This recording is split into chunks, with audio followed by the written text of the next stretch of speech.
3-0 in the UFC, all three finishes, taking on Eryk Anders at Fury 5 Grappling, August 27th. The one, the only, Philly's hometown hero, Andre Petroski. Andre, my man, how you doing? Pretty good, man. Thanks for having me. Nah, dude, thank you for coming on, man. It's a real honor. I've been following you since Tough and big fan, so thank you. 12 days out now from the fight, from the grappling match, whatever you want to call it. How you feeling? You hype? You excited? Yeah. Fury, I've done Fury before, and they always put on a good show, always a big following. And yeah, I always have a good time doing it, especially for this one, a little bit bigger name opponent, more experience. So I'm excited for that. Yeah, so you beat Phil Hawes last time out. I was there front row, kicked his butt, didn't let him breathe for 1 minute. Appreciate that. Yeah, man. What are your thoughts on Eryk as an opponent compared to Phil? And you've been watching tape. Like, how you been preparing? Yeah, I mean, I've been kind of checking him out a little bit more, and I will continue to do so. But like, he's got wins over. I mean, in fighting, at least he's got wins over some big name guys. One being Meerschaert, who I've had my eyes on for a while now. We'll get into that. I mean, he's definitely no slouch for sure. I mean, I don't think his forte is grappling, but nonetheless, he's a competitor. He's an athlete. He's a tough dude. So it should be interesting. Yeah, man. Third party perspective, I see you pretty much controlling a lot of that grappling. Like you said, great MMA fighter, but his forte is not grappling. Your forte kind of is grappling. So I'm excited to see it happen, man. So as you mentioned, and I mentioned, you fought at 2,300 before. You beat Phil Hawes there last time out. What are your thoughts on the arena in general? Personally, dude, I love that place. I think it's an awesome atmosphere. Yeah, so I probably have about probably like 8 or 9, maybe even 10 MMA fights in that arena. Damn. So I've competed. That's like my backyard. I literally live now about like 14 minutes from that arena. So I've competed there like so many times, and I've cornered there so many times. Like, I've been in that arena more times than any other arena for sure. So I'm glad to hear you'll have that like home cage advantage, so to speak. That's why I love these Philly events. Let's talk about your gym, Philly, Daniel Gracie, BJJ. Right now, yourself, Jeremiah Wells, Sean Brady, obviously, Pat Sabatini, and then Joe Pyfer, fifth guy coming into the UFC. You guys are 15-0. Pyfer's got a fight scheduled. Brady's got a fight scheduled. What does it mean to be part of such a special gym? I mean, you guys don't get the attention you deserve. I think that's going to change very soon, but just tell me a little bit about your gym and what it means to be a part of it. Yeah, I mean, we got a great team. We got a big team. It's continuing to grow. A lot of great people.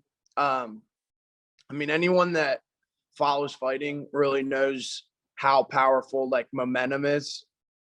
And it's just like, we have so much momentum right now with having, the 5 of us all being undefeated, and it's contagious. You know what I mean? Like, we all feed off each other, and it just seems like, winning is like, second nature at this point. And we just have so much confidence going into our fights and our camps. And yeah, it's going to be tough, man. It's going to be tough to beat one of us for sure. Yeah, dude, like 100%. When the hell is Dana White, Sean Shelby, Mick Maynard going to get us a Philly card, dude? Yeah, I know. Well, there was like talks of it before, and then they brought back the mask mandate, which only lasted a couple days. But I think that just kind of, side railed the talks and the conversation of setting it up. But hopefully soon, there's so many now that there's 5 UFC guys, and we got plenty more coming up. And I mean, even like in the area, we have like Algio, we have the Dawkins brothers, Chukagian trains around here, all the Jersey boys. But sorry, I cut you off. What were you saying? No, you're 100% correct. Yeah, and if you go, 2 hours north, you got all the New York guys. So it's like, it would be very easy to do a huge card over here. And I mean, it'd be very easy to sell out Wells Fargo with that too. Big MMA crowd in Philly. So if Daniel, you're watching, come on, bring it over, bro. I was actually at the last Philly one. That was like Justin Gagey, Edson Barbosa, Josh Emmett, Michael Johnson. And I mean, it was awesome. Like I can't imagine that they weren't happy with the outcome. I remember it was I didn't get to go. The only UFC card I've been to so far is 268 at MSG. But I remember on TV that Philly card was bonkers. It was so loud. So it's got to come back. So while we're talking about Philly here, Sean Brady, what's he going to do to Bilal? Give me your prediction. Honestly, I would love to see more than anyone else is them stand and trade. I think that Sean does have good striking, and I think Bilal would be a good matchup for him to display it. I think if Bilal wants to grapple, I think Sean has a significant advantage there. Nothing from Bilal, like he obviously looked very dominant in his grappling against Luque, and especially as of recently, his grapplings look very good. But if I was Bilal, I think that my path to victory would be to keep it standing. And I think that I think if Sean stands with Bilal, he could really display some of the striking that he's been working with Coach John on. And I think that could do a lot for his career. Obviously winning is the most important thing for Sean right now, but to be able to display some of his striking would be crucial would be huge for his career. And just real quick, that's John Marquez. Yeah. Another big Philly MMA guy. But that was pretty much how I laid down the prediction too. I think a lot of the times two good grapplers going up against each other kind of cancel each other out. And I think the fight stays standing. And Sean Brady's got some hammers for hands. Not a lot of people know that. And I think a lot of people are going to find that out at UFC 280. Regardless, very excited for the fight. Let's talk about you now in UFC. 3-0, 3 finishes, as I mentioned. I'm going to ask you what you got in mind coming up next, but I feel like that answer might be a little obvious. Mr. Gerald Meerschaert himself called you out after his big win this past weekend. Yeah. What are you thinking? I love that matchup. I really want to fight on the Madison Square Garden card. I've said that, like, I've been very vocal about that. Fighting on the East Coast is, like, for sure one of my, like, top priorities. That's what I'm looking for. I actually just left my manager like 3 weeks ago. So trying to get everything done. I also am trying to get a new contract and get on the MSG card has not been easy, but nonetheless, I'm gonna do everything I can to get it done. With my small power, I'll help you as much as I can. I would love that. I'm gonna be there in the media, so love to give you that post-fight interview. So here's another thought. Also 3-0 in the UFC is Mr. Brian Battle, who you shared a season on Tough with. He just had a big head kick knockout. I'm not sure if you saw that. Would you ever be interested in rematching him? Yeah, so I asked for that rematch after the Maximov fight. Actually, before the Maximov fight, I said, yo, after Maximov, can we get the Brian Battle rematch? And that was back when I was with my old manager. We had the same manager, Iridium. And I tried, I asked for it. And they said no, that he was going down to 170. I'd love to see you get that one back, man. Yeah. But yeah, like you mentioned, he is at 170 now. So we'll see where that goes. Yeah. And look, I think that there's a good chance that Brian Battle could come back up to 85 at some point. Mm-hmm. Obviously, because of the outcome of his most recent fight, he's probably pretty happy at 70. Yeah. But yeah, he's got a big frame and he's a tall guy. So, I mean, we'll see.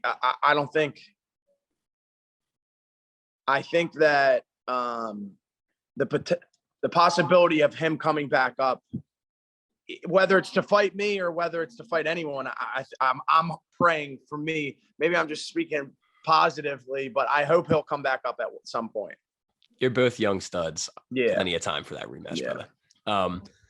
So this is an interesting, I've been baffled by this because I've cashed on it twice. You've been an underdog 2 out of your 3 fights in the UFC. I want to know, do you view that as disrespectful? Do you kind of like the Philly underdog theme, or do you simply not give a shite? I like it for sure. I mean, like all the pressure's on the other guy, you know what I mean? But like my last fight, I think that like Maximov was hyped up for obvious reasons, you The know? Diaz stuff, yeah. Yeah. Also, I don't think anyone took into account the fact that like that was the first fight I had a full camp for. So when I took my first 2 fights, like I literally was given 10 days notice and 2 weeks notice. So like I think it was more of people didn't take that into consideration. Yeah, I agree. I just said, man, I smashed your line and you cashed my check. So thank you, buddy. You and me both, brother. I owe you a drink, pal. So let me ask you this question here. Let's fast forward 20 or 30 years, maybe more. Who knows how long ago? Maybe you'll pull Brady. What did your career look like if it went down the way you wanted it to 100%? How do I want my career to end? We're talking dreams. Like, what was your dream career when you retired? I mean, being a world champion is appealing because that's how you make the big money. But to be honest, like my goal in the sport has always been to like have like sensational upsets. Like have always been attracted to like the Matt Serra that comes out and finishes GSP. Then I have then been to like GSP himself. You know what I mean? That. Like the wrestlers that I remember from the 20 years of me wrestling are like the Darian Caldwells who came out and like upset Metcalf when he was like plus 400. Like those are the guys that I remember. Like when Bubba Jenkins came out and pinned David Taylor in Philly, like that's the shit that I remember. And like, it stands out to me because like, that's like you know, that's the stuff that I want to do. That's like such a Philly answer, man. Yeah, I love it though. I love it, man. It's a detriment to our city. It's beautiful. Yeah. So I was introduced to you on Tough, as I said. That was like one of the first seasons of Tough I watched in like 10 years, man. I was just getting real back into being a hardcore fan. And you were the first episode, the first season. Me and my fiance were sitting down and we were like, ooh, Philly guy, Andre Petroski. Okay. I loved your story, loved you all season. One of the things that really stood out to me was you seem to be like a really good foundational family guy. You know, you have your daughter, Riley. You just seem to really take a lot of motivation and inspiration from them, let alone giving it to them. So I just want to like talk about your family, and if it's not your family, where do you get your motivation and inspiration when things get rough? Because MMA is not an easy sport or career. Yeah, I mean, and I know like everyone probably says this, but I just really think my daughter's really fucking cool, to be honest. Bro, you'd be surprised how few Yeah. people say that. I love to hear that. Keep going. Yeah, like I don't know. Like I'm sure a lot of people say it, but not to me. Like I just genuinely oh shoot, did I mess this up? You're good. You're good. No, I genuinely like enjoy hanging out with her. Like we have so much fun together, always doing shit, like going to Dave and Buster's or whatever it is, trampoline parks. Like we do, like I have always felt like if we go to a party, like I rarely hang out with like the people my age. You know what I mean? Like I'll always be like, I'd rather hang out with Riley. Like I feel like I relate to like little kids more than like adults. I don't know what it is, but I just genuinely like hanging out with her. So she keeps me grounded for sure. And you know, like if I'm with her, like I'm doing the right things. You know what I mean? I love that, man. I'm going to bed early. I'm waking up for practice in the morning. Like I'm not, you know, putting poison in my body. I'm doing the right things when I'm with her. It's really good that she has that too, man. Yeah. That's awesome. So good on you, dude. Let's piggyback off that a little bit here. Tell me a little bit more about you as a person, not Andre the fighter, Andre the person. What are some of your interests, hobbies, things you do outside of fighting? I mean, obviously the biggest one is hanging out with Riley. If I'm not Honestly, I spend so much time in the gym training. I genuinely, I have, like I've tried to make, in the past, like weightlifting was like my thing. That was what, I spent the most time doing. And, like if I wasn't in the gym, like that was just like my hobby. Like I love lifting weights and shit. Nowadays, I try to do more like endurance type activity. So I've gotten really into biking and cycling, and so that has that has been like a new hobby that I try to do when if there's a day where I'm beat up and I want to take a day off of training, I can go ride 20-30 miles, and I just think it's beneficial. And Paul Felder like talks about it all the time. Like, he was only training for triathlons when he took that RDA fight. Mm-hmm. And like I think if you kind of make like hobbies out of things that are gonna be beneficial to your fight career, then I think that's the only way to really make a career out of this sport. Good stuff, man. Glad to hear you're not watching anime like every other UFC fighter. I love anime, but I just can't. I'm not like, I mean, nothing wrong with anyone that does it, but I just can't sit still like that. I don't. I can't watch TV for long. Like it's hard for me to stay. It's got to be good to grab my attention like that. You know what I mean? You watch The Boys by chance? No, I haven't, but you look like I heard it was good. Yeah. It's great. Check it out. Yeah. So I got a few left here and then I'll let you go. Let me just ask you, or do you gamble at all? Are you a betting man on sports, MMA? For sure. Yes. Love it. Me too. My I don't know. I've asked this question a few times and I don't know exactly what the rules are, but I don't know what I'm allowed to say. Yeah. From my understanding, I'm pretty sure you can always bet yourself money line. Yeah. So we'll keep it at that. Yeah. But let me ask you this though: UFC 278 this weekend. Kamaru Usman, Leon Edwards. Who you got? What's the line? I don't have it in front of me, but last time I looked, Usman was like a -315. Edwards was like a +270. Yeah, like, I mean, I think Usman could very easily just wrestle Leon and be safe. But as you've seen with Usman's last like 3 fights, like he's just fallen in love with his hands. Like his boxing has gotten, he's very clean. Like he has very good boxing. And I mean, even Diaz was able to catch Leon at some point. You know what I mean? And I think Leon's a great fighter and all, but I just don't think he's the guy to beat Usman. So with that being said, like I wouldn't touch that fight. Anyone that's -315, I'm not touching it. It's not worth the risk unless you're going to take, Usman by what's Usman by knockout? That's like a +180, I believe.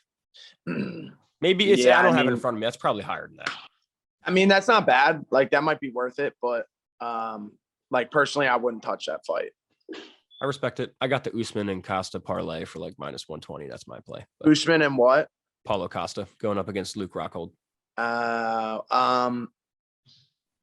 What was the line on Costa Rockhold? Similar, like -350, 320. Jesus. Yeah, I can't take that either. I mean, I think you're right. I think, like we talked about, momentum is just a powerful thing. Yeah. And unfortunately, it is not in Luke Rockhold's favor. No. But it's MMA. Anything can happen.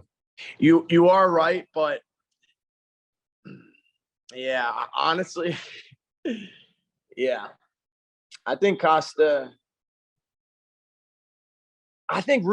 Rockhold is a much better fighter than Costa, but I don't think his chin's there anymore. Yeah. Mm-hmm. I don't think I mean, if Luke was smart, he would come out and try to take Costa down. Yep. And try to drain him early. I think you've seen like with Costa, he doesn't have like terrible conditioning, but I mean, he definitely slows down. I think if Rockhold was smart, he would go in there with that mentality, that game plan of slowing him down. If he just comes out and tries to kickbox with him from the beginning, I think it's only a matter of time before Costa could catch him. I appreciate the free expert analysis. So thank you. Yeah. So my last two questions here, both Philly related, just fun questions. One, I'm sure you've been asked both of these a million times, but I haven't heard. Where's your favorite Philly cheesesteak? I like Jim Steaks. Respect it. Yeah, I don't know. I think Gino's and Pat's are like They're tourist spots. attractions. Yeah. Jinx. D'Alessandra's is my favorite, but Jim's is great too. So my second question, are you an Eagles fan? Honestly, it's been tough to watch as of recently. Yeah, of course. But like obviously if I'm bandwagoner, like if they win, I'm gonna be at the parade. Like I always root for them, but like it's just gotten too painful to fucking spend a whole day watching. Yeah, it's been messy the past couple of years. If you have looked at their schedule, do you have a prediction for the record? If not, no worries. This is not my area of expertise. No, you're good. Me neither. I got 9-8. We'll see, but Not terrible, but not Nick Foles either. no. All right, so Andre, before we get out of here real quick, I'll let you go back to your day and train and work and do whatever you're doing. I just want to give you the opportunity. I want to give the mic to you. Say whatever you'd like to your fans, your family, your supporters, friends. The mic is yours. Yeah, I want to make a special shout out to two companies that have been sponsoring me and working with me. The first one is Warmac Solar Energy. If anyone's interested in solar, please reach out to me. And the second one was Apollo, pre-owned auto sales in Sewell. Anyone looking to buy a car, please reach out. And the third one, a company that I just bought, that I just picked up for Fury Grappling, was Turp Boys Vape and CBD. So yeah, thanks. Shout out to them and check them out. Awesome, man. Awesome. Everybody go check them out. Everybody go check this guy out. Everybody go get your tickets to Fury 5 Pro Grappling, August 27th at the 2300 Arena in Philadelphia, where Andre Petroski takes on UFC fighter Eryk Anders. Main event is Clay Guida and Alex Caceres. I interviewed Alex today. He's an awesome guy. But Andre, thank you so much, dude. Really appreciate it. I've been meaning to get with you, so I'm glad we could finally talk. If I don't see you, I'm hoping to go to the event. If I don't see you, kick ass, all right? Thank you, brother. Appreciate it. Yes, sir. Have a good day. See you, bro.